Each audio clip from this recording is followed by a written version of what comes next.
on Fox 7. Wednesday nights, The Masked Singer featured 6, but now it's down to the final 5 competing tomorrow night on the all-new 2-hour episode. Let's get to the latest singer to be unmasked, music star Hunter Hayes. Good morning, Hunter.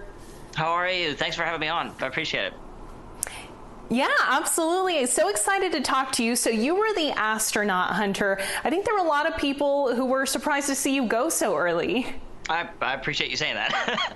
I was surprised to see how long I made it, if I'm honest. The show is such a blast, though. I've loved it from the outside looking in. I think I love the fact that it's, you know, it is a competition, right? But it's a competition about individuality, I guess. Even though you're wearing a mask and you can't tell anybody who you are, I think it's kind of everything surrounds who you are. You know, the costume is based off of something that you connect with, and or at least for me it was, and it was just an incredible experience all around.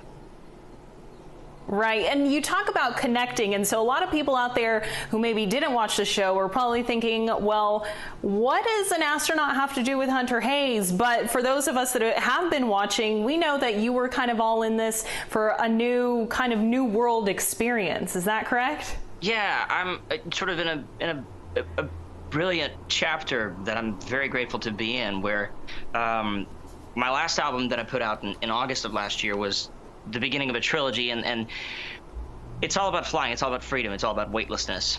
And then part 2 is about the unknown and sort of adventure of finding new things and experiencing new things. And I felt like The Astronaut perfectly summed those things up and explained me, so that I wouldn't have to explain myself, because I couldn't.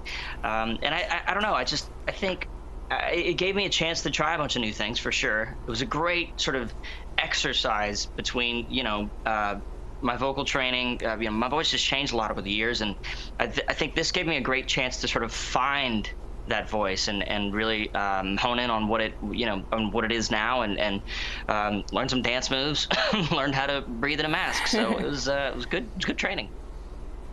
Yeah, that's so neat. I remember listening to The Shape of You, and just your range of voice in that song was really awesome. I appreciate that. I'm doing my best, you know, try new things. Very cool. All right. I mean, I think one of the funnest things was seeing kind of some of those clues too, that, you know, you mentioned you were dropping along the way and nobody could guess it. I used to work on the Texas-Louisiana border, so I recognized that crawfish, and I was like, I know where that is.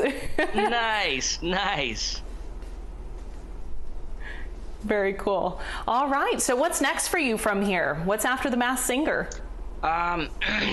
Well, I think one of my favorite things about The Masked Singer is that it happened at a perfect time for me. As I mentioned, kind of going from part 1 to part 2 of the album,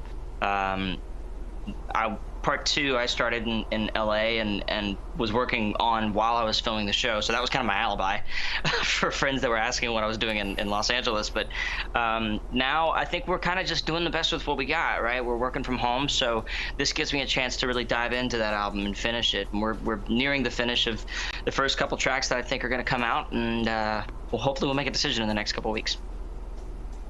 All right, sounds good. Well, thanks so much for your time this morning. We're excited to hear what's next for you, and then of course we're excited to see who the final 5 are. Awesome. Thank you so much for having me. I appreciate it.